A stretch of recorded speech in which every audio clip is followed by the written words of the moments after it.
Hello student, welcome to the BM classes. I am Vishnu Mahanand, lecturer in English, Pirabati Women's College, Teresinga.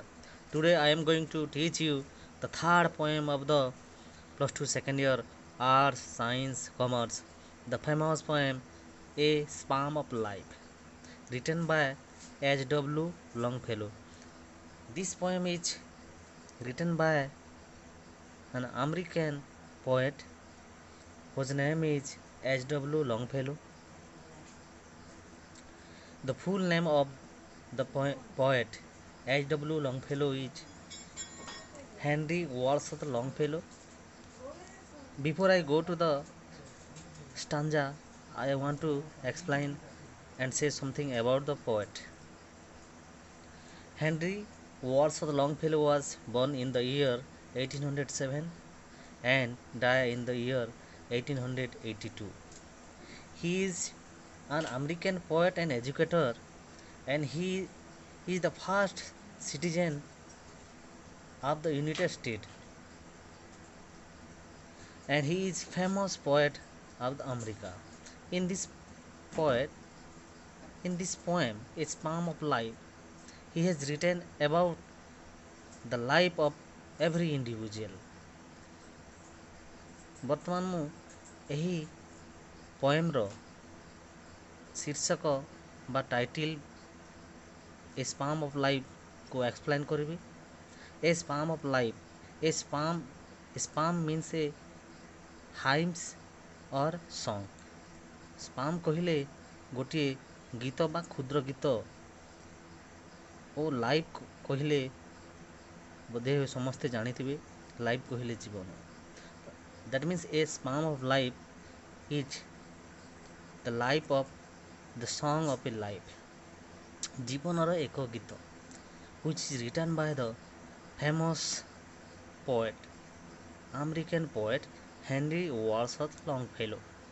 In this poem, we are going to know about what a song of life. ଜୀବନର କେଉଁ ସବୁ ଗୀତ ଅଛି, ଆଉ ଜୀବନର ଗୀତ ଜୀବନରେ କେତେ ଇମ୍ପୋର୍ଟାଣ୍ଟ ରଖିଥାଏ, ସେ ବିଷୟରେ ଆମେ ପଢ଼ିବା। A psalm of life is one of the most inspirational poem in the literature. ପ୍ରକୃତିରେ ଏହି ପୋଏମ୍ ମଣିଷ ସମାଜ ପାଇଁ ଏକ ଇନ୍ସପିରେସନ୍ ବୋଲି ବୁଝାଯିବ, କାରଣ ଏହି ପୋଏମ୍ ବହୁତ ସୁନ୍ଦର ଭାବରେ ଜୀବନର ଗୀତ ବିଷୟରେ ବର୍ଣ୍ଣନା କରାହେଇଛି। ଆଉ ସେଇ ଗୀତ ଯେ ସମସ୍ତଙ୍କର ଜୀବନରେ ଅଛି ନା ନାହିଁ, ଯିଏ ଏ ପୋଏମ୍ ପଢ଼ିଲା ପରେ ହିଁ ସେ ଜାଣିପାରିବ। ମାଇ ଡିୟର୍ ଷ୍ଟୁଡେଣ୍ଟ, ଯିଏ ଯଦି ନୂଆ ହିଁ ମୋ ଚ୍ୟାନେଲ୍କୁ ଦେଖୁଛ, ପ୍ଲିଜ୍ ଲାଇକ୍, ସେୟାର, କମେଣ୍ଟ। ବର୍ତ୍ତମାନ ଆମେ ଫାର୍ଷ୍ଟ ଷ୍ଟାଞ୍ଜା ଡିସ୍କସନ୍ କରିବା। I want to explain the first stanza of this famous poem, A Sparm of Life. Tell me not in mournful number. Tell me not in mournful number. Tell me not in ମାନେ don't tell me. mournful ମାନେ ଦୁଃଖରେ। ମୋତେ ଯାହା ବି କହୁଛ ଦୁଃଖରେ ନ କୁହ ବୋଲି କବି H.W. Longfellow କହୁଛନ୍ତି। Life is but an empty dream. Life କହିଲେ ଜୀବନ, but an empty dream. Life ଏକ ଫମ୍ପା, ଏମ୍ପ୍ଟି ମାନେ ଫମ୍ପା, ଡ୍ରିମ୍ ମାନେ ସ୍ୱପ୍ନ। Life is but an empty dream. ଜୀବନ ହେଉଛି ଏକ ଫମ୍ପା ସ୍ୱପ୍ନ। ଜୀବନ ପ୍ରକୃତିରେ ଏକ ଫମ୍ପା ସ୍ୱପ୍ନ। For the soul is dead, for the soul is dead that slumber. For the soul is dead that slumber. soul କହିଲେ ଆମେ ସମସ୍ତେ ଜାଣିଛୁ ଆତ୍ମା। slumber କହିଲେ ଶୋଇବା, sleeps for long time। ତ ତା ଅର୍ଥ ହେଲା for the soul is dead, ଆତ୍ମା ସବୁଦିନ ପାଇଁ ମରିଯାଇଛି। and things are not what they seem.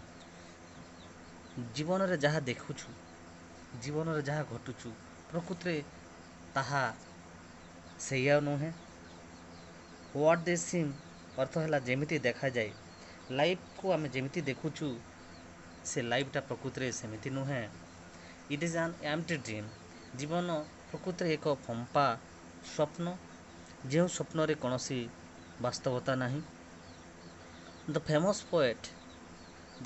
Poet the Henry Wordsworth Longfellow has described in this first stanza about the life and ପ୍ରକୃତିରେ ଜୀବନ ଏକ ଫମ୍ପା ସ୍ୱପ୍ନ। ଆଉ ସେ କହିଛନ୍ତି, ତୁମେ ଯାହା କହିବାକୁ ଚାହୁଁଛ, don't tell me in mournful number. ତାର ମାନେ ହେଲା ଯେ ଯାହା ବି କହୁଛ ଦୁଃଖରେ ନ କହି ଦୁଃଖରେ କୁହ ନାହିଁ। ଜୀବନଟା ପ୍ରକୃତି ଗୋଟିଏ ଫମ୍ପା ସ୍ୱପ୍ନ। ଆତ୍ମାଟା ମରିଯାଇଛି, ସବୁଦିନ ପାଇଁ ଶୋଇଯାଇଛି। and the things are not what they seem। ଆଉ ଯାହା ଆମେ ଦୁନିଆରେ ଦେଖୁଛୁ, ସେ ଦୁନିଆ ସେରେ ଯାହା ଦେଖାଯାଉଛି ବା ଆମକୁ ଦେଖାଯାଉଛି ବା ଆମେ ଦେଖୁଛୁ, ସେ ସବୁ ସେଇଆ ନୁହେଁ। ସେ ପ୍ରକୃତିରେ ଏକ ଫମ୍ପା ସ୍ୱପ୍ନ। ପ୍ରକୃତିରେ ଲେଖକ ବା କବି ବହୁତ ସୁନ୍ଦର ଭାବରେ ଜୀବନର ଗୀତକୁ ଏଠି ବର୍ଣ୍ଣନା କରିଛନ୍ତି। ଏହି ଭିଡ଼ିଓର ପାର୍ଟ 2 ଦେଖିବା ପାଇଁ ମୋ ଚ୍ୟାନେଲ୍ BM କ୍ଲାସ୍କୁ ଲାଇକ୍ କରନ୍ତୁ, ସେୟାର କରନ୍ତୁ, ସବସ୍କ୍ରାଇବ୍ କରନ୍ତୁ। ଏମିତି ଅନେକ ଗୁଡ଼ିଏ କ୍ଲାସ୍ ମୋର ଆଟେଣ୍ଡ କରିବା ପାଇଁ my channel BM class like, share, comment, subscribe. Thank you.